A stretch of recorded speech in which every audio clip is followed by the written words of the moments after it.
कि बांकीपुर विधानसभा सीट पर होने वाला उपचुनाव अब बेहद ही दिलचस्प होता जा रहा है।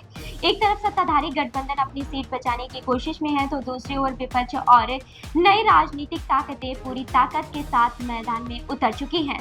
इस चुनाव को और भी रोचक बना दिया है लालू प्रसाद यादव के बड़े बेटे तेज प्रताप यादव की नई पार्टी जनशक्ति जनता दल ने, जिसने इस सीट से सामाजिक कार्यकर्ता बीड़ा मानवी को उम्मीदवार बनाया है। वहीं राजनीतिक रणनीतिकार से नेता बने प्रशांत किशोर भी इस सीट को अपनी राजनीतिक ताकत दिखाने का बड़ा मौका मान रहे हैं।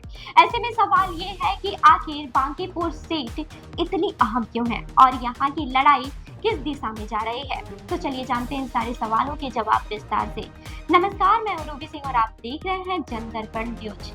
बता दें कि पटना की बांकीपुर विधानसभा सीट लंबे समय से भारतीय जनता पार्टी का मजबूत गढ़ मानी जाती है। पहले इस सीट को पटना पश्चिम विधानसभा के नाम से जाना जाता था। समय के साथ परिसीमन हुआ और इसका नाम बदलकर बांकीपुर कर दिया गया, लेकिन इसकी राजनीतिक अहमियत पहले जैसी ही बनी रही। इस सीट का सबसे बड़ा चेहरा भाजपा के वरिष्ठ और वर्तमान मंत्री नितिन नवीन है। उनके राजनीति में आने की कहानी भी काफी अलग है। उनके पिता नवीन किशोर प्रसाद सिन्हा के असामयिक निधन के बाद उन्होंने राजनीति में कदम रखा और वर्ष 2006 में पहली बार इस सीट से विधानसभा चुनाव जीता। इसके बाद से वे लगातार इस सीट पर अपना कब्जा बनाए हुए हैं और बांकीपुर भाजपा का मजबूत किला माना जाने लगा। बांकीपुर विधानसभा सीट पूरी तरह से शहरी क्षेत्र में आती है और यहाँ करीब 4 लाख मतदाता हैं। राजनीतिक विश्लेषकों के अनुसार इस सीट पर जाति और सामाजिक समीकरण काफी अहम भूमिका निभाते हैं। यहाँ कायस्थ समुदाय का प्रभाव सबसे ज्यादा माना जाता है, जिसकी हिस्सेदारी करीब 15 से 20% के बीच बताई जाती है। इसके अलावा वैश्य यानी कि व्यापारी वर्ग भी इस सीट पर बड़ी संख्या में मौजूद हैं और चुनावी नतीजों को प्रभावित करने की क्षमता रखते हैं। यही वजह है कि लगभग हर राजनीतिक दल उम्मीदवार चुनते समय इन सामाजिक समीकरणों का विशेष ध्यान रखता है।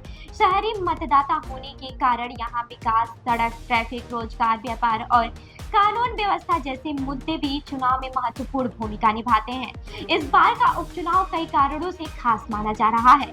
सबसे पहले तेज प्रताप यादव की नई पार्टी जनशक्ति जनता दल ने पहली बार इस सीट पर अपना उम्मीदवार उतारा है। पार्टी ने सामाजिक कार्यकर्ता बीड़ा मानवी को मैदान में उतारकर ये संकेत देने की कोशिश की है कि वो केवल नाम भर की पार्टी नहीं है, बल्कि चुनावी रणनीति में अपनी मौजूदगी दर्ज कराना चाहती है। हालांकि राजनीतिक जानकारों का मानना है कि नई पार्टी के लिए इस सीट पर जीत हासिल करना आसान नहीं होगा, लेकिन अगर वह सम्मानजनक वोट हासिल कर लेती है तो ये भविष्य की राजनीति के लिए महत्वपूर्ण संदेश होगा। दूसरी ओर इस चुनाव में सबसे ज्यादा नजरें प्रशांत किशोर की पार्टी पर भी टिकी हुई है। चुनावी रणनीतिकार के रूप में देश भर में पहचान बनाने वाले प्रशांत किशोर अब बिहार की राजनीति में खुद को स्थापित करने की कोशिश कर रहे हैं। पटना में प्रभात खबर के स्थानीय संपादक अजय कुमार का मानना है कि प्रशांत किशोर इस चुनाव के जरिए एक बड़ा राजनीतिक संदेश देना चाहते हैं। उनके अनुसार प्रशांत किशोर ये दिखाना चाहते हैं कि उनकी पार्टी बिहार में मजबूती के साथ चुनाव लड़ सकती है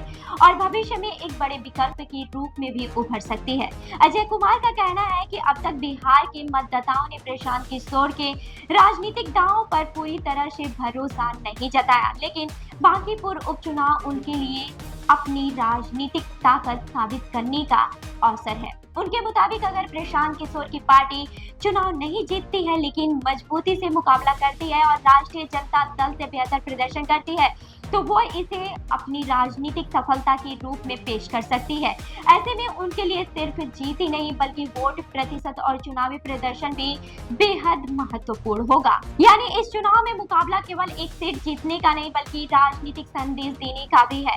भाजपा अपनी परंपरागत सीट बचाने की कोशिश करेगी, जबकि विपक्ष और नई पार्टियां ये साबित करना चाहेंगे कि बिहार की राजनीति में अब नए समीकरण बन सकते हैं। अब सभी की नजरें मतदान और नतीजों पर टिकी है। ये उपचुनाव सिर्फ बांकीपुर की सीट का फैसला नहीं करेगा, बल्कि आने वाले बिहार विधानसभा चुनाव से पहले राजनीतिक दलों की ताकत और रणनीति का भी एक बड़ा संकेत देगा। अगर आपको ये खबर पसंद आई हो तो वीडियो को लाइक करें, चैनल को सब्सक्राइब करना ना भूलें और कमेंट करके बताइए कि क्या बांकीपुर उपचुनाव में भाजपा अपना गढ़ बचा पाएगी या इस बार कोई नया राजनीतिक समीकरण देखने को मिलेगा। आज की खबर में बस इतना है, मिलते हैं अगली खबर में, तब तक के लिए देखते रहिए जनता न्यूज। धन्यवाद।